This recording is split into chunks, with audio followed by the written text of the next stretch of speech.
The confession you are about to hear is an actual tape recording. All right, read the statement, please.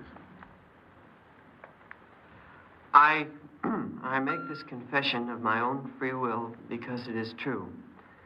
There has not been any force or violence used upon my person to induce me to make these statements. Without promise of immunity or reward or gratuity, I confess. You understand, of course, that your statement will be made public through the radio program Confession. I do. And that your name for the purpose of this broadcast will be George S. Andrus. Yes, sir. For what comfort you may find in so doing, you'll now be permitted to tell your story. Do you understand all this? Yes, sir. I understand.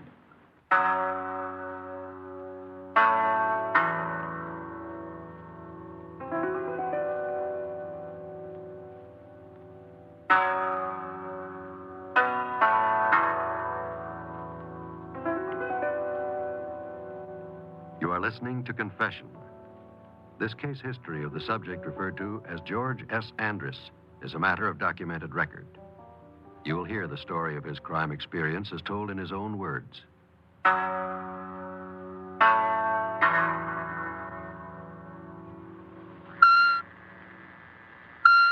right. Go ahead, George. I don't know what to say. Well, just talk about yourself. How old are you? I'm 15. But everyone takes me for 18 or 20. You think I look like I'm 18? I guess you do, son. Well... You were born in San Francisco, weren't you? Yeah, on Washington Avenue. Mm-hmm. It was a big house, 12 rooms. Do you have any brothers or sisters? No, sir, I don't. It's a pretty big house for just a boy and his mother and father, isn't it? Oh, we had a housekeeper, too. Her name was Mrs. Houston. I remember last summer I was sitting in the living room reading some comic books. Some kids outside were tossing a football around.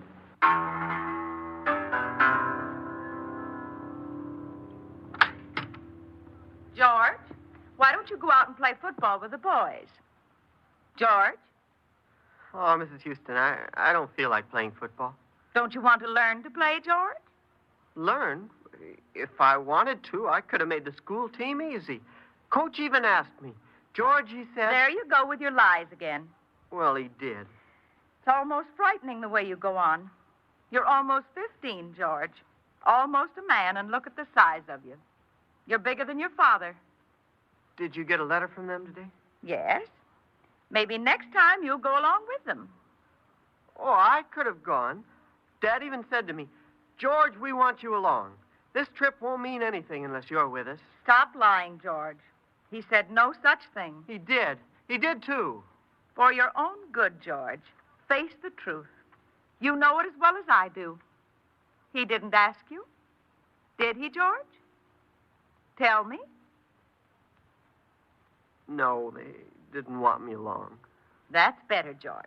Much better.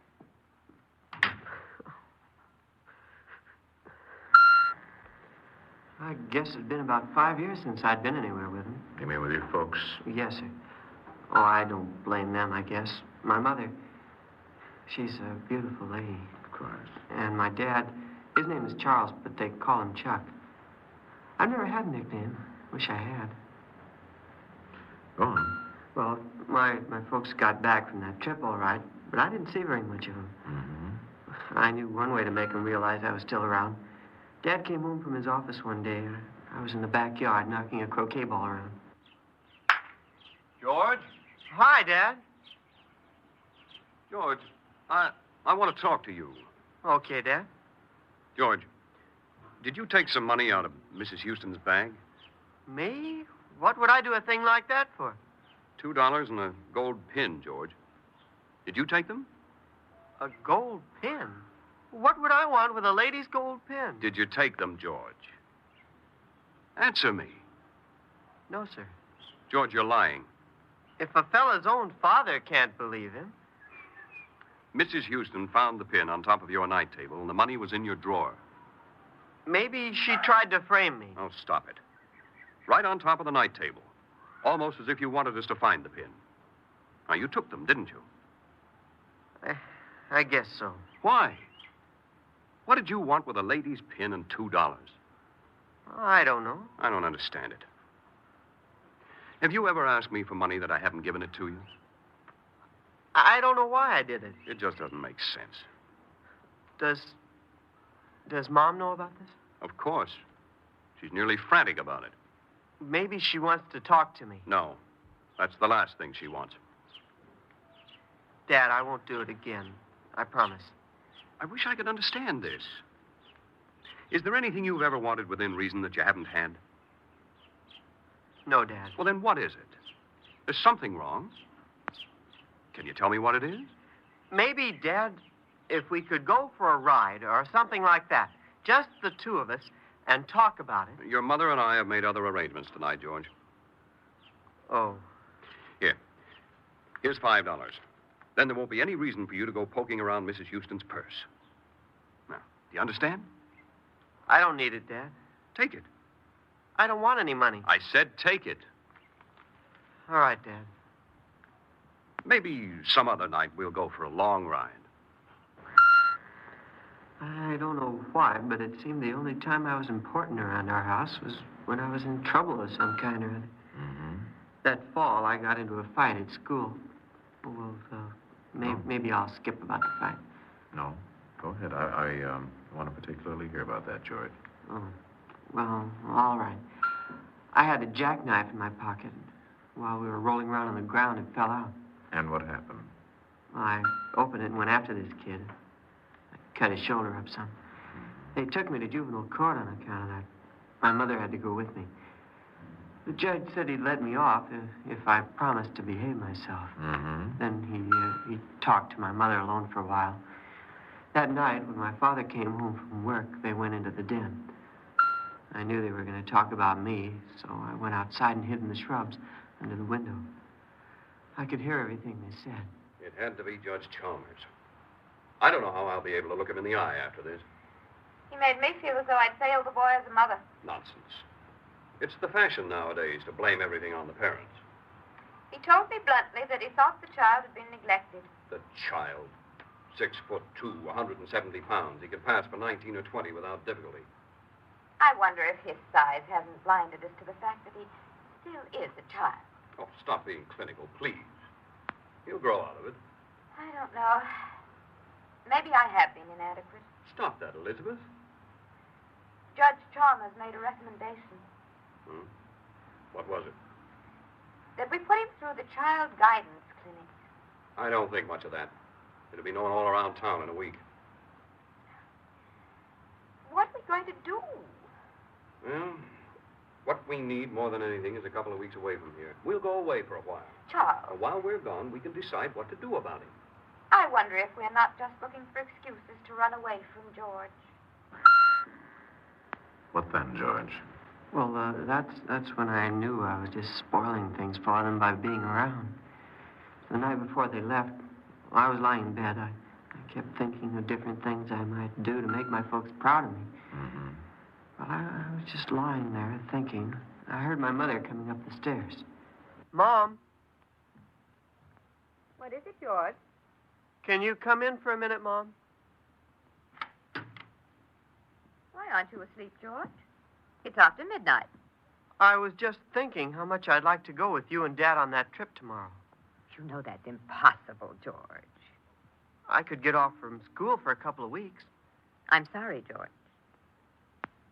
I never get to go anywhere. George, are you crying? No, Mom. I should hope not. Big boy like you. You'll be 15 soon. You're a man now. Men don't cry. I'm not crying. I had something stuck in my throat. It's better now. All right. And don't do anything stupid while we're gone. Next time you get into trouble, they'll lock you up. The next morning, they went away. I watched them from my window. My mother wore a gray suit that she had made her look awfully young and pretty. Mm-hmm. My dad's handsome, too. I can never figure out how I got to be so big and ugly and clumsy. All right, go on. Walt. Well, shall I tell you about how I ran away? Sure. I'd like to hear that. After they left, I made up my mind. There was no use hanging around anymore. So I didn't go to school that day. I just pretended I did. I see. Then about 2 o'clock in the afternoon, I sneaked into Mrs. Houston's room. She always kept the housekeeping money in the top drawer of her dresser. I didn't know she'd come into the room. She was watching me.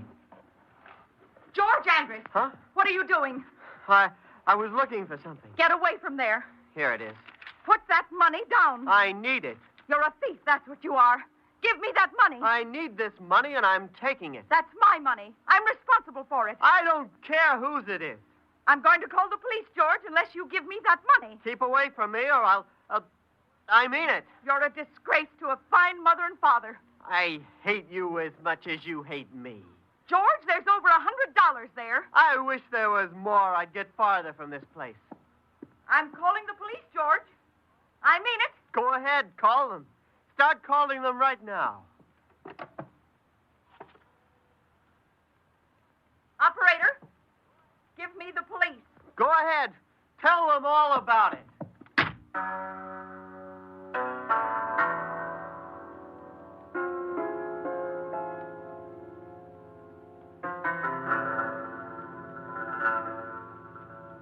You are listening to Confession. Before continuing with a documented record of the subject referred to as George S. Andrus, the National Broadcasting Company is honored to present Mr. Richard A. McGee, Director of Corrections, Department of Corrections, State of California. Mr. McGee. Perhaps the most difficult experience in any person's lifetime is one which all of us inevitably go through. That of crossing over from childhood into adulthood. Psychologists remind us that this transition is not as simple as it seems. The adolescent personality is often a complex jumble of confused and unharnessed emotions. The child is fighting desperately to attain the advantages of adulthood before he is ready for them. Often inside the full-grown body of the teenage boy, there is still the emotional framework of a dependent child. This is the age, more than any other, when he needs the security and guidance of family love. Adolescence is truly the most dangerous age in our lives. Thank you, Mr. McGee. Now to continue with Confession and the documented record of the subject referred to as George S. Andrus. All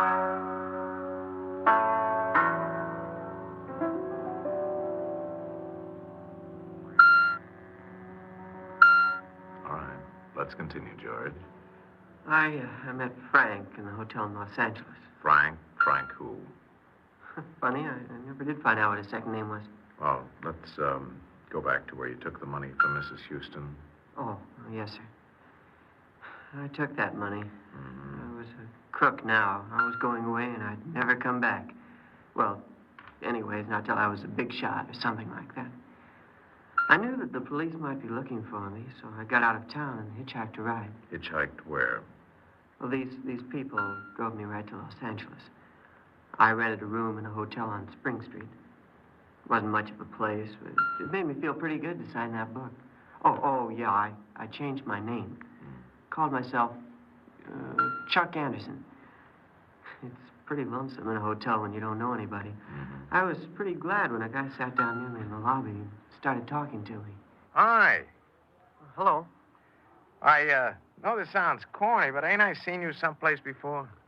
Maybe in New York or Chicago. Maybe Minneapolis. Hey, you've been around, haven't you?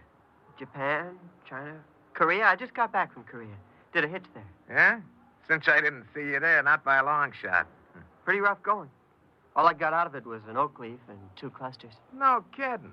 A real live hero, huh? You look kind of young for all that. Yeah? How old do you think I am? Oh, 19, 20 tops. Just turned 19. Enlisted when I was 16. Lied about how old I was. You know, they told me about guys like you, and I didn't believe them. What's your name? Charles Anderson. My nickname's Chuck. Chuck Anderson. How long are you staying here, Chuck? Oh, hard to say. You have a room here, too? Me? Nah. I just use a lobby for free office space. Keeps my expenses down. Well,